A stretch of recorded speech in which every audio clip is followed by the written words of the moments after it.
மக்கள் மேடை நிகழ்ச்சிக்கு உங்களை வரவேற்கிறோம். மது அருந்திவிட்டு சாலைகளிலேயே மாணவர்கள் மற்றும் மாணவிகள் திரியும் காட்சிகள், அதே மாதிரி பள்ளி அறைக்குள்ளேயே, பள்ளி வகுப்பறைக்குள்ளேயே குற்ற செயல்களில் ஈடுபடக்கூடிய மாணவர்கள், வகுப்பறைக்குள்ளேயே ஆபாச காட்சிகளை செல்போன் மூலமாக பார்க்கக்கூடிய மாணவர்கள் அப்படின்னு சமீப காலமாக மாணவர்கள் பற்றி வரக்கூடிய செய்திகள் அப்படிங்கிறது மிகுந்த அதிர்ச்சி அளிப்பதாக இருக்கிறது. இதற்கான காரணங்கள் என்ன, இதையெல்லாம் எப்படி தடுக்கிறது என்பது குறித்து இன்று விரிவாக விவாதிக்க இருக்கிறோம். இந்த நிகழ்ச்சியில் கலந்து கொள்வதற்காக கல்வி ஆலோசகர் திரு பாஸ்கரன் கிருஷ்ணமூர்த்தி, குழந்தை உரிமை ஆர்வலர் முனைவர் பேராசிரியர் திரு சண்முக வேலாயுதம், ஓய்வு பெற்ற காவல்துறை அதிகாரி திரு கருணாநிதி ஆகியோர் சென்னை அரங்கத்திற்கு வந்திருக்கிறார்கள். இதே போன்று திருச்சி, மதுரை, நெல்லை அரங்கங்களிலிருந்து நேர்களும் இந்த நிகழ்ச்சிக்காக இணைந்திருக்கிறார்கள். திருச்சி அரங்கத்திலிருந்து தினேஷ் பாபு மற்றும் தனலட்சுமி, மதுரை அரங்கத்திலிருந்து ஜெயராமச்சந்திரன், வில்லவன் கோதை, நெல்லை அரங்கத்திலிருந்து மாரி சீதா மற்றும் கோமதி ஆனந்தி ஆகியோர் இணைந்திருக்கிறார்கள். தொடர்ந்து பேசலாம். திரு கருணாநிதி, சமீப காலமாக இப்ப நான் ஏற்கனவே அறிமுகத்தில் சொன்ன மாதிரி சமீப காலமாக மாணவர்கள் பற்றியே வரக்கூடிய செய்திகள் அப்படிங்கிறது மிகுந்த அதிர்ச்சி அளிப்பதாக இருக்கிறது. இதற்கெல்லாம் என்ன காரணமாக இருக்க முடியும்? அதாவது இன்றைய தினம் செய்தி பத்திரிகையில முதல் பக்கத்திலே இந்த தவறாக நடந்து கொண்ட மாணவியை பற்றி வந்திருக்கு. அதே ஒரு அடுத்த பக்கம் பரட்டி பார்த்தீங்கன்னா, ஒரு அரசு மேல்நிலையில் படித்த மாணவி, ஒரு கார் டிரைவருடைய மகள் ஐஏஎஸ்ல ரேங்க் பாஸ் பண்ணி அதே அந்த ஸ்கூலுக்கு வந்து ஒரு ஃபங்க்ஷன் அட்டன் பண்ணி சொல்றாங்க. என்ன சொல்றாங்கன்னா, இந்த பள்ளியில் நான் படித்தேன், படிக்கும்போது இந்த பள்ளிக்கு வந்து பேச வந்த ஒரு ஐஏஎஸ் ஆஃபீஸர் பேசினாரு, உதயச்சந்திரன் ஐஏஎஸ் வந்து பேசினாரு. அவருடைய பேச்சு என்னை கவர்ந்தது. அன்னைக்கு நான் முடிவெடுத்தேன், நான் ஒரு ஐஏஎஸ் ஆஃபீஸராக இந்த ஸ்கூலுக்கு வரணும்னு முடிவெடுத்தேன். அதன்படி இன்னைக்கு நான் ஐஏஎஸ் ஆஃபீஸராக வந்திருக்கேன் அப்படின்னு. இது எதை காட்டுது என்றால், ஒவ்வொரு இம்ப்ரெஷனபிள் ஏஜ், அந்த ஸ்கூலில் படிக்கிற காலம் வந்து எதையும் எடுத்துக்கொள்ளக்கூடிய ஒரு இது hormone, because of the hormone, இது எதையாவது ஒரு செய்து அடுத்தவர்களை கவரணுங்கிற ஆர்வம் அவர்களுக்கு. ஐஏஎஸ் ஆகணும்னு ஒரு ஐஏஎஸ் அதிகாரி போய் ஸ்கூல்ல பேசினாரு, அவரை ரோல் மாடலா எடுத்துக்கிட்டு அதே பள்ளிக்கு நான் ஐஏஎஸ் அதிகாரியா போகணும்னு மாணவி உத்வேகத்தோட படிச்சாங்க, ஜெயிச்சாங்க. கெட்ட விஷயங்களை யார் சொல்லி கொடுக்குறா? கெட்ட விஷயங்கள் சமுதாயத்தில் எல்லாம் தான் இருக்கு, நல்லதும் இருக்கு, கெட்டது இருக்கு. நல்லதை எடுத்துக்கொள்ள அவர்களை வழிகாட்ட வேண்டியது பொறுப்பு குடும்பத்துக்கும் இருக்கிறது, பள்ளிக்கும் இருக்கிறது. குடும்பம் வந்து ஒரு கட்டுப்பாடு இல்லாத பள்ளியாகவும் பள்ளிக்கூடம் ஒரு கட்டுப்பாடான குடும்பமாகவும் இருந்தால் நிச்சயமாக மாணவர்களுக்கு நல்ல வழிகாட்டுதல் தெரியும். இப்பெல்லாம் இந்தியாவெல்லாம் குடியுரிமை பயிற்சின்னு சொல்லி ஒரு கிளாஸ் வைப்பாங்க. மாணவர்கள் ஆசிரியர்கள் பாடத்தை மட்டும் சொல்லிக் கொடுக்காமல் சைட் பை சைடா நல்ல நடத்தை எது, எதிர்காலத்துக்கு ஒரு பள்ளிக்கூட மாணவர்களுக்கு என்ன நினைக்கிறாங்கன்னா, என்னமோ பள்ளிக்கூடமோ கல்லூரியில் வந்து என்ஜாய் பண்ற பீரியட் மாதிரி நினைக்கிறாங்க. இட் இஸ் நாட் என்ஜாயபிள் பீரியடே கிடையாது. பிரச்சனை அப்படிங்கிறது வந்து ஸ்கூல்லையும் பெற்றோர்கிட்ட தான் இருக்குதா? ஆமா, அந்த இதுல தான் இருக்கு. அவர்களுக்கு வந்து நல்ல வகையில வெளிப்படுத்தணும், என்ன செய்யறாங்கன்னு கண்காணிக்கணும். இன்னைக்கு நிறைய பெற்றோர்கள் தன்னுடைய குழந்தையை கண்காணிக்கவும் அவர்களை அறிவுறுத்தவும் தயங்குகிறார்கள். ஏன்னா கொஞ்சம் கோவப்பட்டா கூட ரொம்ப சென்சிட்டிவா இருக்கிறாங்க, டக்குன்னு எதை சொன்னாலும் கோவப்பட்டுட்டு எக்ஸ்ட்ரீம் ஸ்டெப்புக்கு போடுவாங்கன்னு பயப்படுறாங்க. அதே மாதிரி மாணவர் ஸ்கூல்லையும் பாத்தீங்கன்னா ஏதாவது நடவடிக்கை எடுத்தால் அதுக்கு வந்து எதிர்ப்பு இருக்கிறது, ரொம்ப சென்சிட்டிவா இருக்காங்க. அந்த சென்சிட்டிவ்ல இருந்து அவங்களுக்கு கொண்டு வரணும். இதான் இந்த பீரியட் தான் உங்களுக்கு crucial period. You are on the cross road. நீங்க வந்து பின்னாடி இருக்க போற ஒரு பேட்டில் ஃபீல்டுக்கு உங்களை தயார் பண்ணிக்கணும். போட்டியும் பொறாமையும் மிக்க இந்த சமுதாயத்தில் நீங்க வாழ்வதற்கான ஆயுதங்களை, இங்க ஆயுதம்ங்கிறது அறிவு, திறமை, அதை வளர்த்துக் கொள்ளக்கூடிய வந்திருக்கிறீங்க. இந்த இடத்துல அதை விட்டுட்டு மற்ற விஷயங்கள்ல, அதாவது எவ்வளவுதான் கூர்மையான பற்களுக்கிடையே நாக்கு இருந்தாலும் தன்னை காயப்படுத்திக் கொள்ள அனுமதிப்பதில்லை. அறிவு சார்ந்த விஷயங்களை மட்டும் சொல்லிக் கொடுத்தா போதும் அப்படிங்கிறீங்களா? ஒழுக்கம் அப்படிங்கிறது தேவையில்லைன்னு நினைக்கிறீங்க? அதுதான் தேவை. அறிவு சார்ந்த விஷயத்தோட சேர்ந்து ஒழுக்கத்தையும் சொல்லிக் கொடுக்கணும். எது தேவை, எது அவருடைய வாழ்க்கைக்கு முக்கியமானது, எது கெட்ட விஷயங்கள் மலிந்து கிடக்கிறது. இப்போ நீங்க டெக்னாலஜி இம்ப்ரூவ்மெண்ட் சொல்றோம். டெக்னாலஜி இம்ப்ரூவ்மெண்ட்ல நல்லதுதான், நல்லதுக்காக வந்ததுதான் டெக்னாலஜி இம்ப்ரூவ்மெண்ட். அதுக்காக டெக்னாலஜி இம்ப்ரூவ்மெண்ட் நம்ம நிறுத்தி விட முடியாது. ஆனால் அதை நல்லதுக்கு பயன்படுத்தக்கூடிய மனப்பக்குவம் அவர்களுக்கு வர வேண்டும். சரி, தொடர்ந்து பேசலாம். திரு பாஸ்கரன், பெற்றோரும் கல்வி நிலையங்களும் சரியாக இருந்தால் மாணவர்கள் வந்து குற்ற செயல்களில் ஈடுபடுவதை தடுக்க முடியும் அப்படின்னு கருணாநிதி சொல்லியிருக்கிறார். உங்களுடைய பார்வை? அது ஒரு கோணம் தான், அதில் ஒன்றும் மறுப்பதற்கு ஒன்றுமே இல்லை. நாங்கள் என்ன பண்ணிட்டு இருக்கோம், கடந்த சில 10 ஆண்டுகளாக, குறிப்பாக கடந்த 30-40 ஆண்டுகளாக என்ன பண்ணியிருக்கோம் அப்படின்னா, ஒரு நீதி போதனை வகுப்பு என்பது மிக முக்கியமான ஒரு பாட வகுப்பாக இருந்தாக வேண்டும், குறைந்தபட்சம் பள்ளி அளவிலாக இருந்தாக வேண்டும் அப்படின்னு சொல்கிறோம். அது சற்றே தேர்ந்து வந்து இப்போது பல பள்ளிகளில் நடப்பதே இல்லைங்கிறது தான் ஒன்று. அது எதுக்காக வேணும் அப்படின்னு சொன்னோம் அப்படின்னா, நீங்கள் ஆத்திசூடி இல்லாமல் யாருமே வந்து வெளியே வந்திருக்க முடியாது. ஆத்திசூடி படிக்காமல் வெளியே வந்திருக்க முடியாத ஒரு தலைமுறை இருந்தது தமிழ்நாட்டில்.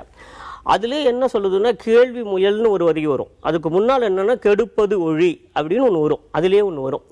இளமையில் கல் அப்படின்னு சொன்னோன்னா அதுக்கு முன்னால் அழகு அலாதன செயல் அப்படின்னு அதில் வரும்.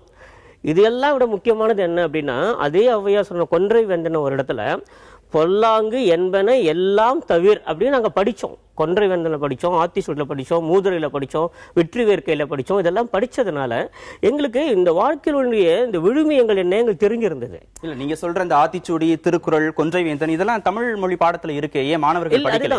அதாவது இப்போ என்ன நீங்கள் சொன்ன மாதிரி தான், அது ஒரு பாடமாக மட்டுமே படிக்கப்படுகிறதுங்கிறதா எங்களுக்கு வேதனையே, வேற ஒன்றுமே இல்லை.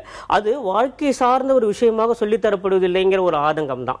அதனால தான் இப்போ ஐயா சொன்ன மாதிரி பள்ளிக்கூடங்களில் ஆசிரியர்களும் அல்லது பெற்றோர்களுடைய பங்களிப்பு வீடுலையும் மிகவும் குறைந்து போனதுக்கு காரணமே என்னென்ன, பெற்றோர்களுக்கே அந்த ஒரு குழப்பம் இருக்கு. இப்போ அடிப்படையில் சொல்லணும்னா, இப்போ இந்த தொழில்நுட்ப வளர்ச்சின்னு வருகிற போது நம்ம பல சமயங்களை சொல்லியிருக்கோம், நம்முடைய தொலைக்காட்சி மூலமா பல சொல்லியிருக்கிறோம். என்னென்ன, இந்த தொழில்நுட்ப வளர்ச்சி நீங்கள் பார்த்தீங்கன்னா கடந்த 20 ஆண்டுகள்ல அல்லது 15 ஆண்டுகள்ல ஒரு அபரிமிதமான ஒரு அசுர வளர்ச்சி வந்த உடனே பெற்றோர்களுக்குமே கூட அது உடனே they have not been able to cope with this. என்ன தடாலடியாக வந்துடுச்சு அசுர வளர்ச்சி.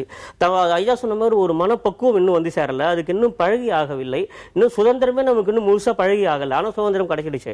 இதுக்கு நடுவில் பார்த்தீங்கன்னா கடந்த 15-20 ஆண்டுகள் இந்த அளவுக்கு ஒரு அசுர வளர்ச்சி, ஒரு அபரிமிதமான ஒரு தொழில்நுட்ப வளர்ச்சி போயிடுச்சு. நமக்கு தகவல் தொழில்நுட்ப வளர்ச்சிக்கு பெற்றோரே அடாப்ட் பண்ணிக்க முடியல, பள்ளி ஆசிரியர்களே அடாப்ட் பண்ணிக்க முடியலன்னா அந்த குழந்தைங்களுடைய மனநிலை எப்படி இருக்கும்? அவங்க எப்படி உடனடியாக அடாப்ட் பண்ணிக்க முடியும்? பெற்றோர் அதுக்கு அடாப்ட் பண்ணிக்க முடியல, தன்னை அதுக்கு ஏற்றவாறு தன்னை மாற்றிக்கொள்ள முடியவில்லைன்னா அது ஏற்றுக்க முடியுது. ஆனால் ஆசிரியர்களால் அது மாற்றிக்கொள்ள முடியவில்லை, நம்மளை ஏற்றுக்க முடியல. என்ன, ஆசிரியர் பயிற்சி என்பதோ ஆசிரியர் பணி என்பதோ ஒருவருக்கு மதிப்பெண் வாங்கி தருவதும் முடிந்துவிடக்கூடிய ஒரு பணியாக நம்ம என்றைக்குமே கருதுவதில்லை.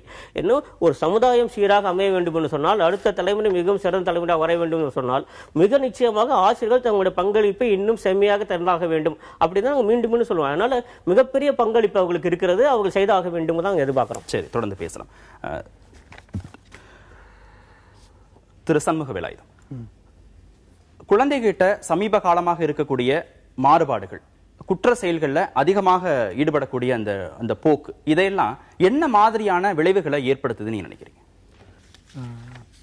இந்த குழந்தைங்கள்ட்ட இந்த மாதிரி பிரச்சனை வந்து இந்தியாவிலேயோ தமிழ்நாட்டு மட்டும் கிடையாது, இது உலகளாவிய இருக்கக்கூடிய பிரச்சனை. நீங்கள் அமெரிக்கா நாடுகளை பார்க்கலாம், ஜப்பானில் பார்க்கலாம், லண்டனில் பார்க்கலாம், பல நாடுகளில் இந்த பிரச்சனை அதிகமாகிட்டு இருக்குது. ஒன்று வந்து சமீப காலத்தில் இந்த குழந்தைகள் வந்து பிரச்சனை அதிகமாகிட்டு இருக்குதுன்னு பல்வேறு புள்ளிவிவரங்கள்லாம் ஒத்துருக்கிறாங்க.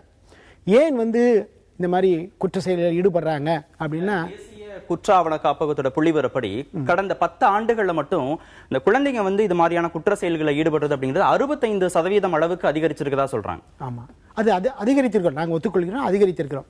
அதுக்கு ஒரு குறிப்பிட்ட காரணம்னு சொல்ல முடியாது, பல்வேறு காரணங்கள் இருக்குது. பொதுவாகவே இந்த சமூகம் வந்து ஒரு டிரான்சிஷன் சொசைட்டி, மாறி வருகிற சூழலில் வரும்பொழுது இந்த மாறி வருகிற சூழலுக்கு ஏற்பாக நம்ம வந்து மாற்றிக்காதோம், அதுக்கு வேண்டிய நிறுவனங்கள்லாம் அதை கோப்ப பண்ண முடியாத நிலையில் இருக்கிறது தான் இந்த மாதிரி பிரச்சனைகளை ஈடுபடுறாங்க. பொதுவாக இதனுடைய தாக்கம் என்ன அப்படின்னா, பொதுவாக ஒரு பள்ளிக்கூடத்தில் கல்லூரியில் ஒரு 1000 மாணவர்கள் இருக்கிறாங்கன்னா 1000 மாணவர்களும் இந்த மாதிரி ஈடுபடல, ஏதோ ஒரு குறிப்பிட்ட சாரார், ஒரு குறிப்பிட்ட ஒரு 5 விழுக்காடுகள் 10 விழுக்காடுகள் இதில் ஈடுபட்டுருக்காங்க. இந்த 5 விழுக்காடு பற்றி கூட வருடம் இன்க்ரீஸ் ஆகிட்டு இருக்குது. இந்த 5 விழுக்காடுகள் 10 விழுக்காடுகள் யாரு அப்படின்னு நீங்கள் ஆராய்ச்சி பண்ணி பார்த்தீங்கன்னா அதுக்கு பல்வேறு காரணங்கள் சொல்கிறாங்க. குறிப்பாக இவங்க சொன்னாப்புல வந்து பெற்றோர்கள் ஒரு முக்கிய காரணமாக இருக்கிறது.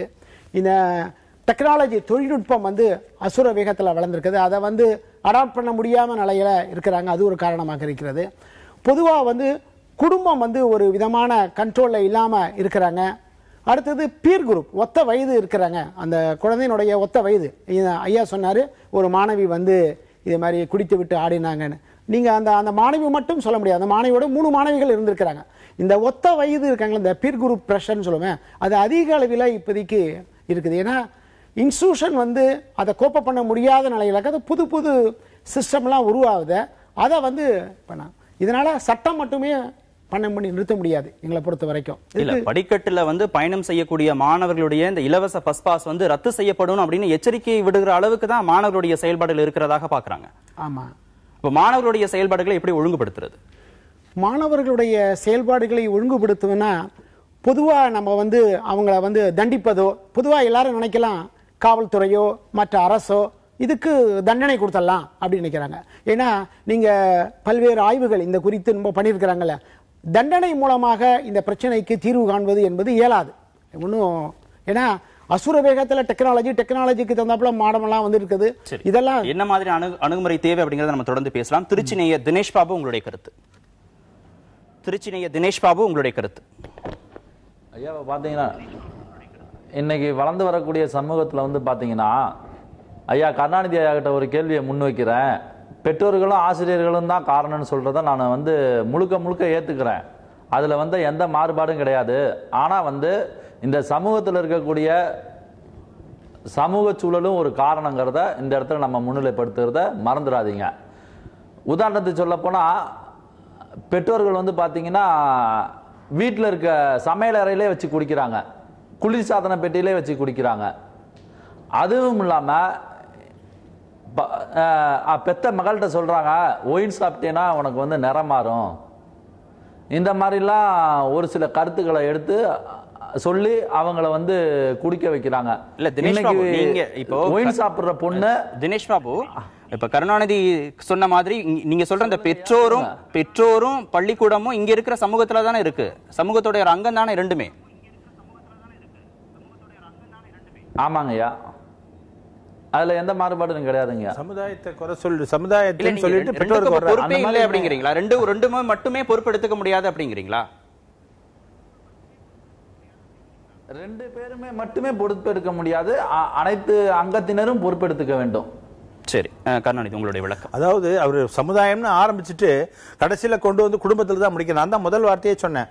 குடும்பம் வந்து ஒரு கட்டுப்பாடு இல்லாத பள்ளிக்கூடமாக செயல்பட வேண்டும், பள்ளிக்கூடம் கட்டுப்பாடான குடும்பமாக இருக்க வேண்டும் என்று சொன்னேன். அவங்க வந்து தன்னுடைய குழந்தைகளை கண்காணிக்கணும், அவருடைய ஃப்ரெண்டு வரைக்கும் பார்க்கணும், யார்கிட்ட பழகிறா, எந்த நேரத்தில் ஓய்வு நேரத்தை எப்படி கழிக்கிறான் அப்படிங்கிறது வரைக்கும் பார்க்கணும். இதில் உள்ள சிரமங்களை நாஜுக்காக சொல்ல வேண்டும். நம்ம அது பொழுதுனைக்கும் படின்னு சொல்றதை விட படித்து முன்னேறிகளுடைய கதைகளை சொல்லலாம், படித்து முன்னேறிய தன்னுடைய நண்பர்களை எடுத்துக்காட்டாக சொல்லலாம். இல்ல, நம்ம பெற்றோர்கள் இப்படி இருக்கணும், கல்வி நிறுவனங்கள் இப்படி இருக்கணும், சமூகத்துடைய செயல்பாடுகள் இப்படி இருக்கணும் நம்ம தொடர்ந்து பேசுறோம். காவல்துறை எப்படி நடந்துக்கிறது? இது மாதிரி பள்ளி மாணவர்கள் குற்றம் புரிகிற போது காவல்துறை அவங்களை எப்படி அணுகுது, எப்படி நடத்துது? அதாவது காவல்துறைங்கிறது பள்ளி மாணவர்கள்னு போகும்போது ரொம்ப சாஃப்டா தான் அப்ரோச் பண்றாங்க. எடுத்த உடனே இந்த கடினமாலாம் காட்டுறது இல்லை. இப்ப பள்ளிக்கூடங்களுக்கெல்லாம் இப்ப கூப்பிட்டு எங்களை எல்லாம் பேச சொல்லுவாங்க. நான் இதை அலுவலகத்தை பணியாற்றிய போது ஏதாவது முக்கியமான ஃபங்க்ஷன்ஸ்ல எல்லாம் கூப்பிட்டு பேசும்போது அவர்களுக்கு அறிவுரை தான் கொடுக்குறோம். பொது இடங்களில் சாதாரண இந்த டிராபிக் வயலேஷனோ அல்லது மற்ற வயலேஷன்ஸ் பண்ணும்போது குடும்பம் வரைக்கும் வார்ன் பண்ணி தான் அனுப்புவோம். எடுத்த உடனே வழக்குன்னு போடுறதில்லை. ஏன்னாக்கா அவர்களுடைய எதிர்காலம் பாதிக்குங்கிறதுனால வார்ன் பண்ணக்கூடிய எங்க டிஸ்கிரிப்ஷன் பவர் எங்களுக்கு இருக்கு. அதனால கூடுமான வரைக்கும் வார்ன் பண்ணி தான் அனுப்புறோம். காவல்துறை செயல்பாடுகள் எப்படி இருக்கு திரு-பாஸ்கர்? காவல்துறை செயல்பாடுகளை பொறுத்தவரை நாங்கள் எப்பயுமே தவறு சொல்வதில்லை. என்னன்னா அவருக்கு ஒரு ஜாப் இஸ் கட் அவுட், இதை தான் செய்ய வேண்டும் என்பது. ஏன்னா உங்களுக்கு முதலே நம்ம பார்த்தோம், குற்றத்தை தடுப்பது என்பது வேறு, குற்றமே நிகழாமல் தடுப்பது என்பது வேறு. இந்த குற்றமே நிகழாமல் தடுப்பது என்பது இப்போ நம்ம ஐயா மிகச்சரியாக சொன்னாங்க. அந்த சமுதாய சூழல் இருக்கு இல்லைங்களா, இந்த சமுதாய சூழல் வந்து it is fast deteriorating all over the world. இங்கே மட்டுமே இல்லை, உலகம் முழுக்க ஏற்பட்டு. இப்போ ஐயா சொன்ன விஷயம் என்ன சொல்ல வராங்க அப்படின்னா, தனிநபர்கள் இல்லாமல் இந்த சமூக சூழல் கூட இப்போது மாசுபட்டு இருக்கிறது. அதே வெளியே போகும்போது வீட்டை விட்டு வெளியே நான் எப்போது கால் வைக்கிறேனோ அப்போ சமுதாயத்துக்குள்ளே வந்து விடுகிறேன், சமுதாயத்து அங்கமாக மாறிவிடுகிறேன். இந்த சமுதாயம் முற்றிலுமே மாசடைந்து இருக்கிற போது அதற்கும் ஒரு மிக முக்கியமான ஒரு காரணம் இருக்கிறது. இந்த சமுதாயம் ஏன் இப்படி மாசடைந்து இருக்கிறது அப்படின்னா, ஒரு இன்டிசிப்ளின், நீங்கள் சொன்ன மாதிரி ஒரு ஒழுங்கீனம் எல்லா இடத்துலையும் பரவி இருக்கிற போது அந்த ஒழுங்கீனத்தின் விளைவுகளாக பல விஷயங்கள் நம்ம பார்த்தாகணும். அது ஒரு விளைவு தான் இப்போ நம்ம சொல்றதெல்லாம். இந்த மாணவர்கள் ஏன் சீரழிந்து போயிருக்கிறார்கள், இளைஞர்கள் ஏன் வழி தவறி போயிருக்கிறார்கள், எல்லாமே வந்து இந்த சமூக சூழல் கூட கெட்டு போய் கொண்டிருக்கிறது. நாளாக அது மேலும் மேலும் மோசமாகி கொண்டு வருகிறது அப்படின்னு தோணுது. அதை தான் அவங்க சொல்லியிருப்பாங்கன்னு தோணுது. சரி, நெல்லை நேயர் மாரி சீதா, உங்களுடைய கருத்து. சார் பாஸ்கரன் சார் சொன்ன மாதிரி கல்வி கூடங்கள்ல வந்து நீதி போதனை வகுப்புகள் வந்து போதிக்கணும்னு சொல்றாங்க. தொடர்ந்து பேசலாம், நீங்க தொடர்ந்து பேசி முடிக்கலாம். எவ்வளவு இம்பார்ட்டன்ஸ் கொடுக்கறீங்க நீங்க அந்த நீதி போதனை வகுப்புகளுக்கு? அதாவது நாங்கெல்லாம் படிக்கிற காலத்துல வந்து நல்லொழுக்கம் அப்படிங்கிற ஒரு பாடத்துக்கே இம்பார்ட்டன்ஸே கிடையாது. என்ன subject, Tamil, English, maths, science, இதை தவிர ஃப்ரீயா இருக்க டைம்ல தான் சார் எங்களுக்கு நீதி போதனை வகுப்புகள் போதிப்பாங்க. எத்தனை பெற்றோர்கள் வந்து குழந்தைகளுக்கு அருகில உட்கார்ந்து இது நல்லது இது கெட்டது அப்படின்னு உபசரிக்கிறாங்க. திரு பாஸ்கரன், மதிப்பெண் சார்ந்த அந்த கல்வி முறை அப்படிங்கிறது இந்த நீதி போதனை வகுப்புகளுக்கு முக்கியத்துவம் கொடுக்காத ஒரு சூழலை ஏற்படுத்துதா? ஆமா, நிச்சயமாக. அதைத்தான் இப்போ வணக்கத்துக்குரிய நேயர் இப்போ மாரிசீதா அவர்கள் சொன்னது கூட அதுதான் சொன்னாங்க. என்ன அப்படின்னா, மதிப்பெண்கள் சார்ந்த பகுதிகள், தமிழாக இருக்கட்டும், ஆங்கிலமாக இருக்கட்டும், கணிதம், அறிவியல், இதெல்லாம் அறிவு சார்ந்த பகுதிகள், அதில் ஒன்றும் சந்தேகம் இல்லை. ஆனால் விழுமியம் சார்ந்த கல்விங்கிறது சிறு வயதிலேயே சொல்லித்தரப்பட வேண்டும். அதில் மிக நிச்சயமாக எப்போ வந்து போய் சேரும் அப்படின்னா, அது வந்து தேர்வை ஒட்டிய அல்லது மதிப்பெண் சார்ந்த விஷயமாக அது இருக்கக்கூடாது. அதில் வந்து நம்ம டீலிங் பண்ணணும்னு சொல்கிறோம். அது மதிப்பெண்களிலிருந்து அது வெளியே கொண்டு வந்துருங்க, ஆனால் அது கட்டாய பாடமாக இருக்க வேண்டும். அங்கதான் எல்லாருக்கும் ஒரு பெரிய குழப்பம் வருது. அதுக்கு மதிப்பெண்கள் இல்லைன்னா நம்ம ஏன் சொல்லி தரணும் அப்படின்னு சொல்லிட்டு இப்போ நேரர்களும் அதுதான் கேட்டிருக்காங்க. இப்போ எங்களுக்கு இந்த மாதிரி நீதி போதனை வகுப்பு சொல்லி தரப்படவில்லையே, ஏன்னா அது மதிப்பெண் இல்லைங்கிறதுனால இங்கதான் நம்ம மீண்டும் மீண்டும் அழுத்தம் தருகிறோம். என்னென்ன சிறு வயதிலேயே நம்ம என்னெல்லாம் சொல்லி தருகிறோமோ அதெல்லாம் பசுமரத்தாணி போல அப்படியே நச்சுன்னு பதிஞ்சிரும் மனசுல. அதுல நாங்கள் வெளியே செல்வதற்கு அவ்வளவு அச்சப்படுவார்கள். இது நமக்கு சொல்லித்தரல, இது வாழ்க்கை நெறிமுறை இல்லைங்கிறது அவங்களுக்கு புரிஞ்சு போயிடும். ஆக சின்ன வயசுல இதெல்லாம் சொல்லி தரணும். அதெல்லாம் நீங்க பாத்தீங்கன்னாக்க வாழ்க்கையின் மிகப்பெரிய விஷயங்கள் எல்லாமும் மிக எளிமையாக ஆத்தி சொல்லும் போது குழந்தைகளுக்கு போய் சேரணுக்காக தான் சொல்லி வச்சிருக்கிறது. அதனால நம்ம திரும்ப சொல்றோம், தயவு செய்து நீதி போதனை வகுப்புகள் கட்டாயமாக்குங்கள், ஆனால் அதற்கு மதிப்பெண் வைக்காதீர்கள். அதுதான் நம்ம சொல்றோம். திரு சண்முகம், மாரிசீதாவை இன்னொரு கேள்வியை கேட்டாங்க. இந்த பெற்றோருக்கும் குழந்தைகளுக்குமான அந்த உறவு, எவ்வளவு நேரம் பள்ளிக்கூடத்தில் அந்த குழந்தை இருக்கிறதோ அதற்கு சமமாகவோ சற்று அதிகமாகவோ பெற்றோரையும் இந்த குழந்தை இருக்கிறது. அப்ப பள்ளிக்கூட ஆசிரியர்களுக்கு எந்த அளவுக்கு பொறுப்பு இருக்கோ பெற்றோர்களுக்கும் அந்த பொறுப்பு இருக்கு. இந்த உறவு நிலையில என்னென்னலாம் பாதிப்பு இருக்கிறது? இப்ப சமீப காலத்துல குடும்பத்துல ஏராளமான மாற்றங்கள் ஏற்பட்டு விட்டது. குறிப்பாக கணவன் மனைவி 2 பேரும் வேலைக்கு செல்லக்கூடிய நிர்பந்தம், அதை நீங்க கட்டுப்படுத்த முடியாது. அதனால வீட்டை விட்டு அவங்க வெளியே செல்ல வேண்டிய நிலைமை இருக்குது. இந்த மாதிரி வீட்டை விட்டு அவங்க வெளியே செல்லும்போது குழந்தைங்களை யாரு பார்த்துப்பாங்க, இதெல்லாம் தான் பிரச்சனைக்கு உள்ளாகிறாங்க. அதே இடத்துல மாரிசீதா சொன்னாப்புல வந்து தனியாக வந்து ஒரு மாரல் கிளாஸ் நீதி போதனை வகுப்புகள் தேவை அப்படின்னு. நான் கடந்த ஒரு 32 வருடம் கல்லூரியில் இருந்திருக்கிறேன். இந்த தனியாக நீதி போதனை வகுப்புகள் அப்படின்னா அது எடுபடலை, யாரும் விரும்பலை. அதான் முக்கியமான காரணம். அது ஒவ்வொரு ஆசிரியருமே தன்னுடைய வகுப்புல அந்த நீதி போதனையை அந்த வகுப்போடு இணைத்து பேசினாங்கன்னா ஓரளவு அது மகிழ்ச்சிகரமா ஆக்கியிருக்கலாம். இதை வந்து ஒரு துணை பாடமாக ஒரு எக்ஸ்ட்ரா நீதி போதனை வகுப்புகள் எடுபடாததுக்கு காரணம் என்ன? நீதி போதனை வகுப்புகள் எடுபடாத காரணம் வந்து முக்கியமாக ஆசிரியர் ஒரு மாடலா இல்லாத ஒரு மிகப்பெரிய இன்றைய காலகட்டத்தில் மாணவருக்கு ஒரு வழிகாட்டக்கூடிய ஆசிரியர் ஒரு பெரும்பாலான ஆசிரியர்கள் இல்லை அப்படின்னு ஒரு குற்றச்சாட்டு இருக்குது. உண்மைதான். அடுத்தது வந்து ஏன்னா அவரே மாடலா இருக்கணும். தான் வந்து நேரம் தவறாமைன்னு சொல்லிட்டு இவர் லேட்டா வருவதோ, தான் வந்து மாணவரிடையே வந்து உண்மையை பேசணும்னு சொல்லிட்டு இவரு பொய் சொல்வதோ, இந்த மாதிரி ஒரு டபுள் ஸ்டாண்டர்ட் வந்து அதெல்லாம் முன்னாடி சரியா இருந்தது அப்படிங்கிறீங்களா? உங்களுடைய காலம்னு எடுத்துக்கோமே, உங்களுடைய காலத்துல இதெல்லாம் சரியா இருந்ததா? ஆசிரியர்களுடைய அந்த செயல்பாடுகள் சரியா இருந்தது. ஆசிரியர் மேல மதிப்பும் ஆசிரியர் வந்து ஒரு மாடலாகவும் ஓரளவு இருந்தாங்க. இன்றைய காலகட்டத்தில் இந்த மதிப்பெண் அதிகம் வாங்கணும் அப்படின்னு இவங்க அதிக பிரஷர் கொடுக்கறாங்க. தனியா நீதி போதனை வகுப்பே தேவையில்லை, ஆசிரியர்களுடைய செயல்பாடுகள் சரியா இருந்தாலே மாணவர்கள் சரியா இருப்பாங்க. தேவை. ஒவ்வொரு வகுப்பிலையும் நீதி போதனையா அவங்களுடைய படிப்பு சம்பந்தமாக கல்வி பாடத்திட்ட சம்பந்தமாக கொண்டு போனால்தான் இது நடைமுறை சாத்தியம். சரி, திருச்சி நேயர் நீங்க பேசலாம். தனலட்சுமி நீங்க பேசலாம். நான் என்ன சொல்றேன்னா, சின்ன குழந்தைகளை வந்து இப்போ பெற்றோர்கள்ட்ட தான் அதிகமாக வளர்றாங்க. பள்ளிக்கூடம் போனால் பள்ளிக்கூடத்தில், வீட்டுக்கு வந்தால் வீட்டுக்கு போகும்போது இன்னைக்கு ஆசிரியர் உண்மையில ஒரு குற்றம் சொன்னார் அப்படிங்கும்போது பெற்றோர்கள் எப்படி தன்னுடைய குழந்தையை அணுகிறாங்கங்கிறது தான் ரொம்ப முக்கியம். இப்போ பாருங்கள், எங்களுடைய திருச்சியில் உள்நாட்டில் பார்த்திங்கன்னா உள்ள ஒரு பள்ளிக்கூடத்தில் இடைவேளையில் பார்க்கும்போது பையனுடைய பைகளை செக் பண்ணும்போது பாருங்கள், ஒரு பான் பீடா, ஒரு சுருட்டு, ஒரு இந்த ஏதோ ஒரு ஹன்ஸோ ஏதோ ஒரு புகையில பாக்கெட் இருக்குது. இதை கண்டுபிடிச்சிருக்காங்க ஆசிரியர் சும்மா விடுவாங்களா? இப்போ வீட்டுக்கு சொல்லி விட்டுருப்பாங்க. இதை ஒரு பெற்றோர் எப்படி அணுகிறாங்கங்கிறத நம்ம பார்க்கணும். முக்கியமான விஷயம் இதை வந்து ஒரு தந்தையார் எப்படி கண்டிக்கிறாருங்கிறத நான் பார்த்துருக்கேன். ரொம்ப தண்டனைகள் வந்து அதிகமாக இருக்குது வீட்டில். அதாவது என்னென்னா அதை ஒரு இதமாக திருத்துறது கிடையாது. அதை எடுத்த உடனே அந்த குழந்தையோட மனசை அது போட்டு அடின்னு அடிக்க வேண்டியது, கண்ணு மண்ணு தெரியாமல் அடிக்க வேண்டியது. அந்த குழந்தைக்கு வந்து என்னென்னா இதை பழிவாங்கிற எண்ணம் வந்துடுது. அப்போ சரி வீட்டில் இருக்கிற வரைக்கும் நம்ம வந்து அமைதியாக இருப்போம். பள்ளிக்கூடத்தில் போய் இன்றைக்கி அப்பா வந்து இப்படி செய்கிறாரா, நமக்கு ஒரு காலம் வரும், நம்ம அந்த காலம் வரும்போது நம்ம எப்படி பழி வாங்கணும் அப்படிங்கிற ஒரு எண்ணம் வந்துடும். அதாவது சின்ன வயசு.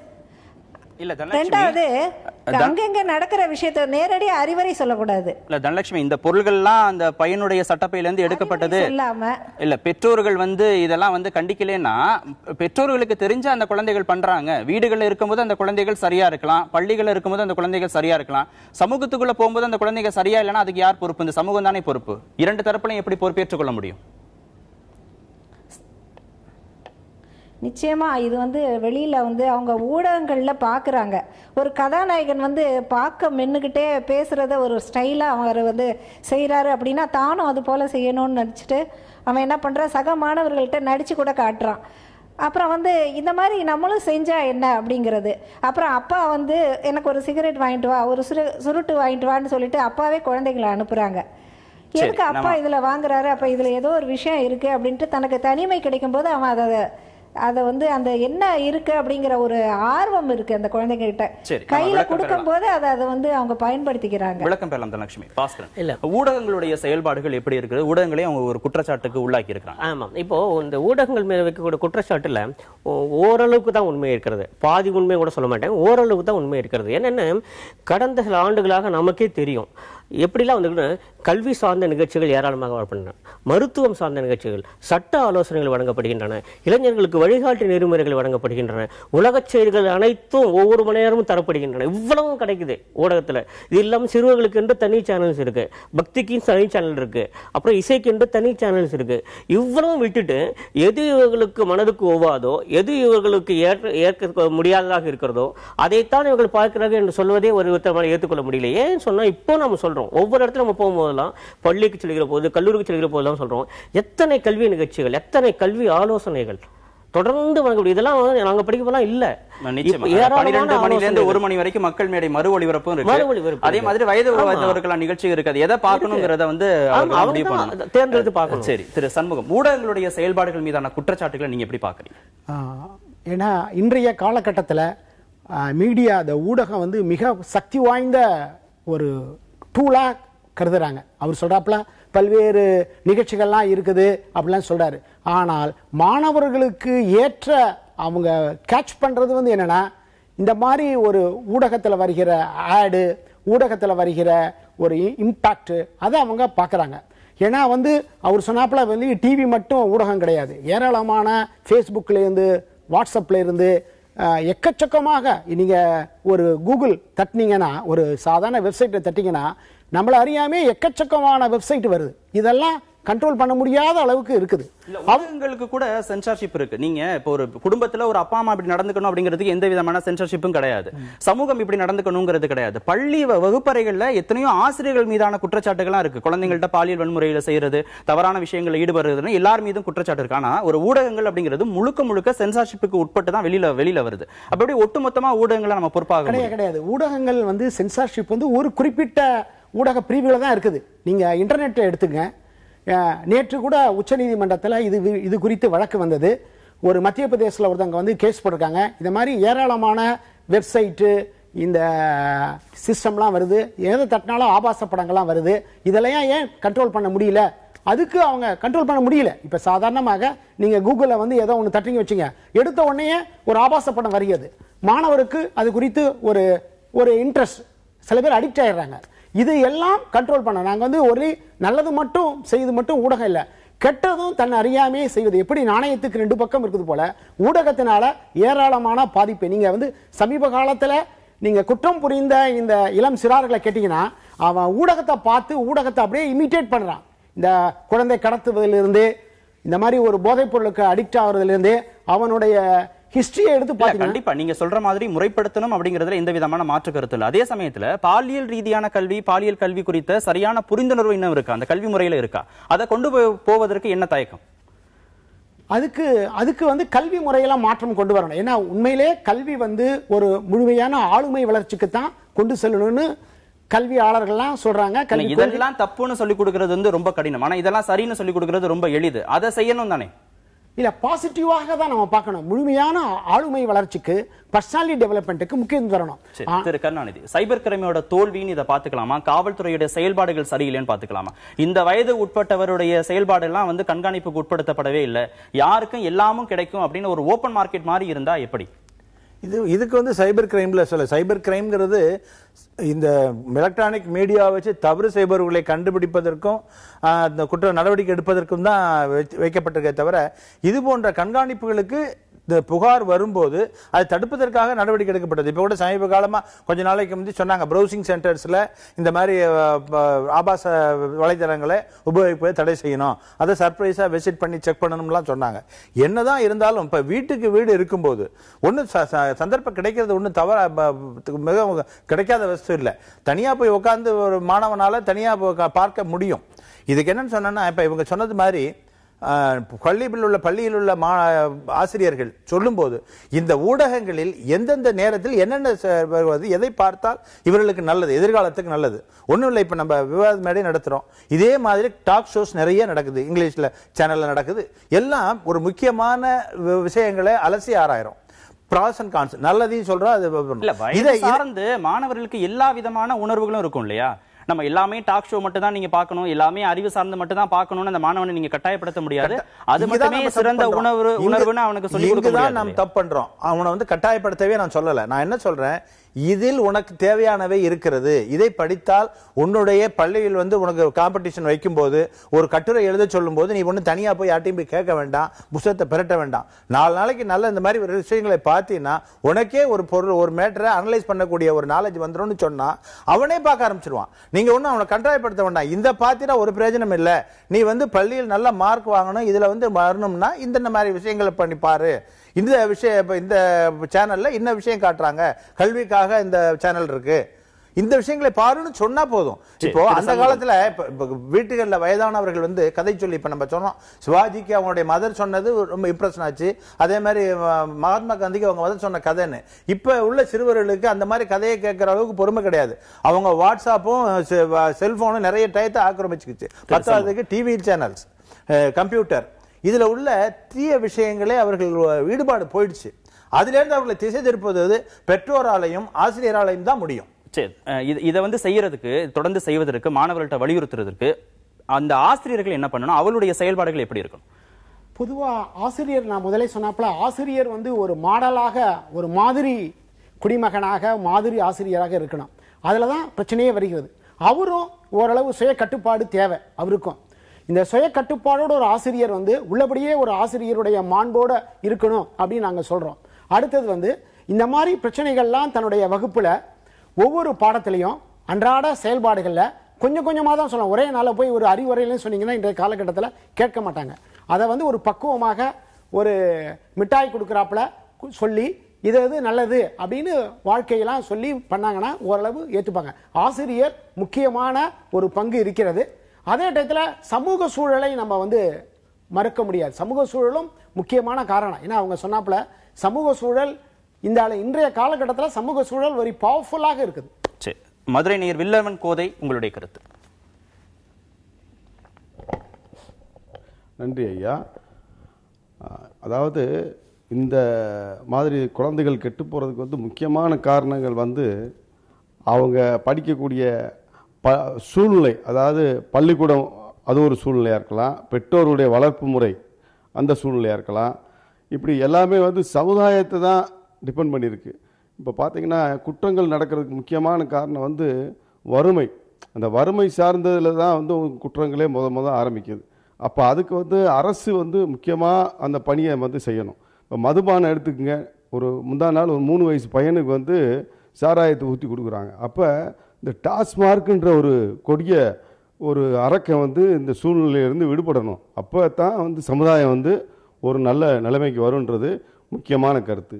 அப்புறம் கல்வி முறை பாத்தீங்கன்னா எல்லாமே மதிப்பெண்களை சார்ந்துதான் இருக்கு. திரு வில்லவன் கோதை, நீங்க பேசும்போது வறுமை வந்து குற்றங்கள் செய்வதற்கு ஒரு காரணியா இருக்கு அப்படின்னு நீங்க சொன்னீங்க.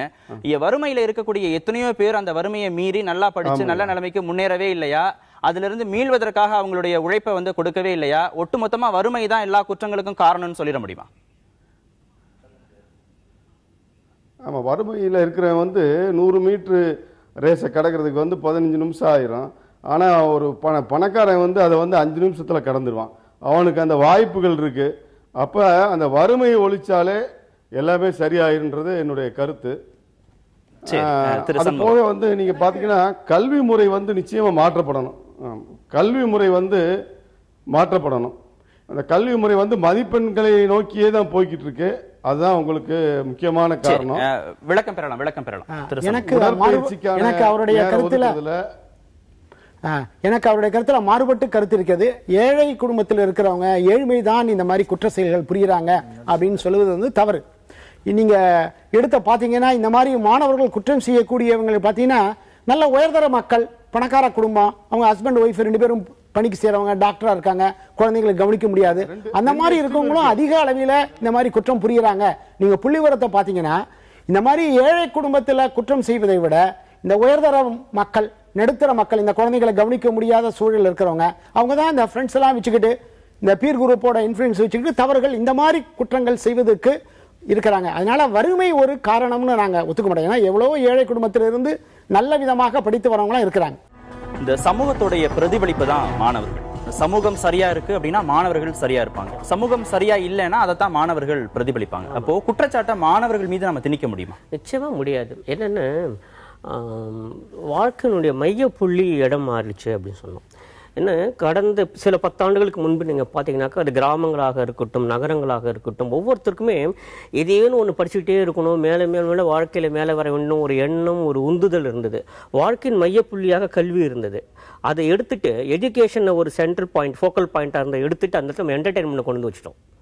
கடந்த 20-30 ஆண்டுகள் அந்த மிகப்பெரிய குளறுபடி அதுதான் சமுதாயத்தில். பொழுதுபோக்கு சொல்லி என்டர்டெயின்மெண்ட் பின்னால் ஒரு பைத்தியகாரத்தனம் ஓடிட்டு இருக்க சமுதாயத்தை நம்ம உருவாக்கி வச்சுட்டோம். அதுலேருந்து இந்த இளைஞர்களையும் பிள்ளைகளையும் காப்பாற்ற வேண்டிய மிகப்பெரிய பொறுப்பு இப்போ நமக்கு வந்திருக்கு. அதனால ஏதோ எடுத்தோடனே இளைஞர்கள் தவறு செய்கிறார்கள், பிள்ளைகள் தவறு செய்கிறாங்கன்னா ஏற்றுக்கவே முடியாது. ஏன் என்டர்டெயின்மெண்ட் அவ்வளோ இம்பார்ட்டன்ஸ் கொடுக்கணும்? உலகத்தில் வேறு எந்த ஒரு நாடுமே இந்த அளவுக்கு பொழுதுபோக்குன்னு சொல்லிட்டு அது பின்னால் அலையிற மாதிரி நான் பார்த்ததே இல்லை. இங்கே தான் ஒரு மிகப்பெரிய ஒரு ஜன சமூகத்தை ஏமாற்றி கொண்டிருக்கிறோம் பொழுதுபோக்குங்கிற பெயர்ல. இல்ல, பொழுதுபோக்குல ஈடுபட்டா ப்ரொடக்டிவிட்டி கம்மியாகும். ஓகே, அது எந்த வயதுலங்கிறது தான் முக்கியம். அது எந்த வயதுல, அதுதான் மிக முக்கியம். 5 வயது பையனுக்கு, 6 வயது பையனுக்கு, 7 வயது சிறுமிக்கு பொழுதுபோக்கு என்ன தேவை இருக்கிறது? நாங்க அப்படிதான் இருந்தது இல்லையே. விளையாடுவோம், விளையாட்டை நாங்கள் பொழுதுபோக்கில் சேர்த்தது இல்லை.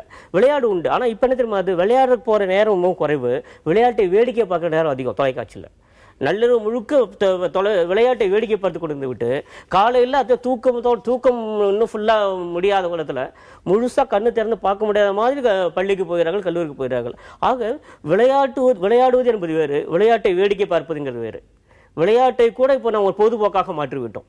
அப்படி ஒரு நிலைமை வந்த பிறகு மிக நிச்சயமாக நம்ம அவர்களை கூட சொல்லி பயனில்லை. ஏன்னா பெற்றோர்கள் அந்த மாதிரி மாறிட்டாங்க. அதுதான் ஒரு பைத்தியகாரத்தனமான பொதுபோக்கு என்கிற ஒரு விஷயம் இருக்கு இல்லைங்களா, அதுதான் இப்போ மிகப்பெரிய ஒரு மையப்புள்ளியா மாறி இருக்கு. அதுதான் தப்பு. நம்ம தொடர்ந்து பேசலாம். திருச்சி நேயர்களுக்கு வாய்ப்பு. மதுரை நேயருக்கு போயிட்டு திருச்சி நேயர்களுக்கு வரேன். மதுரை நேயர் ஜெயராமச்சந்திரன், நீங்க பேசலாம். வணக்கம். என்னை பொறுத்தவரை இன்றைய சமூகத்தில் ஒழுக்கம் கெட்ட, அதே போல ஒழுக்கக்கேடான சிந்தனை சார்ந்த, உடல் சார்ந்த வாங்கக்கூடிய பொருட்கள் அனைத்துமே வியாபாரமயமாகிவிட்ட ஒரு சூழ்நிலையில்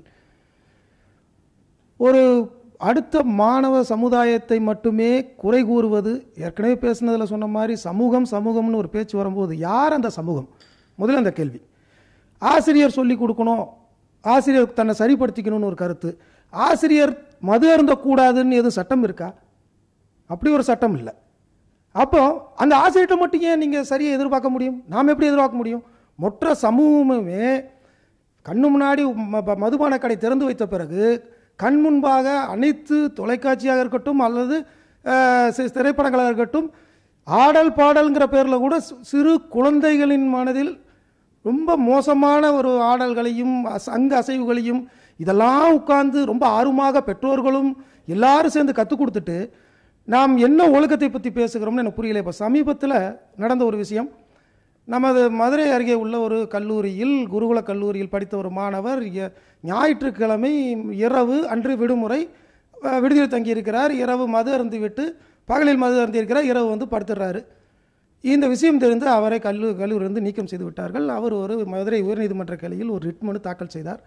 அதை விசாரித்த தனி நீதிபதி, இந்த மாதிரி இது ஒழுக்கத்தை கற்றுக் கொடுக்கக்கூடிய ஒரு குருகுலம், அப்படிப்பட்ட இடத்தில் பயிலக்கூடிய மாணவரிடமிருந்து ஒழுக்கத்தை எதிர்பார்ப்பது நியாயம். சரி, அதனால அவர் நீக்கம் செய்து சரிதான், அவருக்கு அந்த மாதிரி எந்த பரிகாரம் வழங்க முடியாதுன்னு சொல்லிட்டார். அதற்கு மேல்முறையீடு செய்த பொழுது தமிழக உயர்நீதிமன்ற தலைமை நீதிபதி மிகவும் அருமையான ஒரு கேள்வி கேட்டார். ஞாயிற்றுக்கிழமை விடுமுறை, உங்களது விடுதியில் அனுமதிக்கிறீர்கள் வெளியே போக, மதுபான கடை திறந்திருக்கிறது, அங்கு உள்ளே செல்வதற்கு எந்த தடையும் இல்லை, அவன் கொடுத்து விட்டு உள்ளே வந்து சத்தம் இல்லாமல் படுத்துக்கொண்டான், இதில் என்ன குறை கண்டீர்கள்? எல்லாவித மோசமான விஷயங்களையும் இன்றைய சமூகத்தில் விற்கப்படுகின்றது. சரி, நாம விளக்கம் பெறலாம். அந்த விற்கப்படுவது மாணவர்கள் மட்டும் வாங்கக்கூடாது. ஒழுக்கம் எது அப்படின்னு வரையறை செய்யாத ஒரு சமுதாயத்துல மாணவர்கள் மீது மட்டும் எப்படி வந்து பழிய சுமத்த முடியும்? அதைத்தான் சொல்ல, சமுதாயத்தில் ஏற்படுகின்ற மாற்றமும் ஏற்படுகின்ற வளர்ச்சியையும் நம்ம குறை சொல்லி பிரயோஜனமே கிடையாது. ஏன்னா அது big population increase, technology advancement இதெல்லாம் வரும்போது எல்லாத்தையும் நம்ம செய்யற ஒவ்வொரு விஷயங்களையும் கம்ப்யூட்டர்னு இல்லாம நம்மளுடைய வாழ்க்கையை நினைச்சு பார்க்க முடியுமா? இல்ல நம்ம செல்போன் ஒன்று இல்லாம நம்மளுடைய வாழ்க்கை இப்ப நினைச்சு பார்க்க முடியாது. இல்லாம இருந்த காலம்லாம் இருக்கு. இப்ப அந்த அட்வான்ஸ் வந்து நல்லதுக்கு பயன்படுத்தாமல் கெட்டதுக்கு பயன்படுத்தினா உடனே அந்த வளர்ச்சியை குறை சொல்லி பிரயோஜனம் இல்லை. அது மாதிரி சமுதாயத்தில் ஏற்பட்டிருக்கிற மாற்றத்தை நம்ம குறை சொல்லி இருக்க முடியாது. இவங்க சொல்றாங்க இப்ப மதுபான கடை என்று திறந்து, மதுபான கடை திறந்தால் நிச்சயமாக மது குடித்துதான் ஆக வேண்டுமா? அது குடிக்காமல் இருக்க வைப்பதற்கான முயற்சிகள் மற்றவர்கள் எடுக்க வேண்டும். அதுதான் நம்ம இதை தவிர மதுபான கடையை திறந்துட்டாங்க அதனால என்ன கண்ண மூடிட்டு நம்ம எல்லாம் சிந்திக்கக்கூடிய வாய்ப்பை கொடுங்க, சிந்திக்கக்கூடிய வசதியை ஏற்படுத்தி கொடுங்க. அவங்க சிந்தனையை தூண்டினால் நிச்சயமாக மாணவர்கள் மதுக்கடை பக்கம் போக மாட்டாங்க. நீங்க கல்லூரியில் என்ன சொல்லிக் கொடுக்கிறீர்கள்? ஒரு சொன்னாங்க கூட நீதி போதனை வகுப்புகளை யூஸ் பண்ணணும், நீதி வகுப்புகளை உபயோகப்படுத்துங்கள், நிச்சயமாக அவர்கள் அங்கு போக மாட்டார்கள். நல்ல விஷயம். நெல்லை கோமதி ஆனந்தி, உங்களுடைய கருத்து?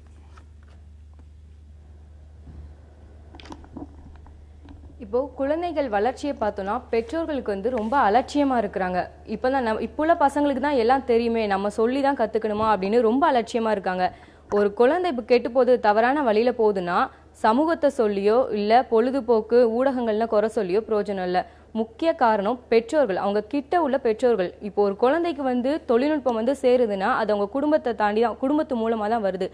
அப்படின்ற பட்சத்துல பெற்றோர்கள் கொஞ்சம் அதிக அக்கறையா இருக்கணும். இன்றைய குழந்தைகள்ன்றது அடுத்த சமூகத்தின் தலைமுறை. நாளை தலைமுறை எப்படி இருக்கணும் அப்படின்றது நம்ம பெற்றோர்கள் கையிலையும் தனி ஒவ்வொருத்தோட கையில தான் இருக்கு. அதுக்கேற்ற மாதிரி நம்ம குழந்தைகள் வளர்ப்புல பெற்றோர்கள் அதிக கவனம் வச்சுக்கணும். சரி, திரு சண்முகம், உங்களுடைய விளக்கம்? இந்த மதுரையினுடைய நண்பர் சொன்னாப்ல சமுதாயத்தில் இந்த மாதிரி டாஸ்மாக் கடையெல்லாம் இருக்குது, குடிப்பதில் என்ன தவறு? லீகலாக பார்த்தீங்கன்னா அந்த குருகுலம் ஆசிரியரோ குடித்தது தவறுன்னு சொல்ல முடியாது. ஆனால் மாரலி ஒரு ஆசிரியர் மற்றவர்களுக்கு வழிகாட்டக்கூடிய அவர் அறியாமலேயே பல பேருக்கு அவர் இன்ஃப்ளூயன்ஸ் பண்றார். அவரு தவறு செய்யக்கூடாது. சமுதாயத்தில் ஒரு ரிக்ஷா ஓட்டுவன் குடிக்கலாம், ஒரு யார் வேணாலும் குடிக்கலாம். ஆனால் ஒரு ஆசிரியர் குடிப்பது என்பது அவர் வந்து மற்ற மாணவருக்கு மற்ற சமுதாயத்துக்கு ஒரு வழிகாட்டியாக இல்லாத மிகப்பெரிய குறை. அதில் தான் தவறு செய்கிறார் அந்த ஆசிரியர். ஏன்னா பல பேர் தவறு செய்யலாம், ஆனா ஆசிரியர் தவறு செய்யக்கூடாது. அது மாதிரி ஒரு ரோல் மாடல் வந்து ரோல் மாடல். சரி, இப்ப கோமதி கேட்ட மாதிரி பெற்றோருடைய பங்களிப்பு அதிகமா இருக்கணும் அப்படின்னு அவங்க சொல்லியிருக்காங்க. உங்களுடைய அதை மறுக்கவே முடியாது. ஏன்னா அவங்க ஒரு விஷயம் ரொம்ப ரொம்ப நிதர்சனமா சொன்னாங்க. என்ன அப்படின்னா, இந்த குழந்தை வளர்ச்சியில பெற்றோர் இன்னும் அதிக கவனம் செலுத்த வேண்டும், அது குறைவாக இருக்கிறது வந்து ஒரு நிதர்சனமான உண்மை, நான் முழுவதுமாக ஏற்றுக்கொள்ளக்கூடிய ஒரு விஷயம். அதுவும் இது மாதிரி ஒரு இளைஞரிடம் வருகிறதுன்னு சொல்லும்போது மிகவும் வரவேற்க தகுந்த ஒரு விஷயமா இருக்கு. என்ன ஒரு விஷயம் முக்கியமா நம்ம பார்க்கணும் அப்படின்னா, பெற்றோர்கிட்ட ஒரு அலட்சியம் நம்ம சொல்லலை. பெற்றோர்கள் இப்போ மிகுந்த ஆர்வம் காட்டுகிறார்கள். குழந்தை என்ன படிக்கணும், எங்க படிக்கணும், எல்லாமே ஆர்வமா இருக்காங்க. ஆனால் எங்க அவங்க தவறி போயிடுறாங்க அப்படின்னா, இந்த நீதிநெறி கதைகள்னு ஒன்று இருந்தது முன்னெல்லாம், அதை பெற்றோர்களே படிக்க தவறி விட்டார்கள். அது குழந்தைங்களுக்கு சொல்லித்தர முடியல. குழந்தைங்களுக்கு அவங்களுக்கு கல்வியை சொல்லித்தர முடிகிறது, ஆனால் ஒழுக்கத்தை அவ்வளோ சொல்லித்தர முடியவில்லை. இந்த இரண்டில் கூடிய வேறுபாடு தான், வேற ஒன்றுமே இல்லை.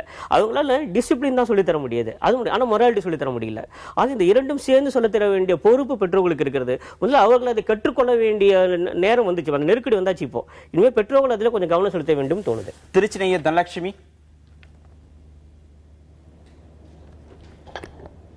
அதாவது முதல்ல சொன்னாங்க வறுமை தான் காரணம்னு சொன்னாங்க.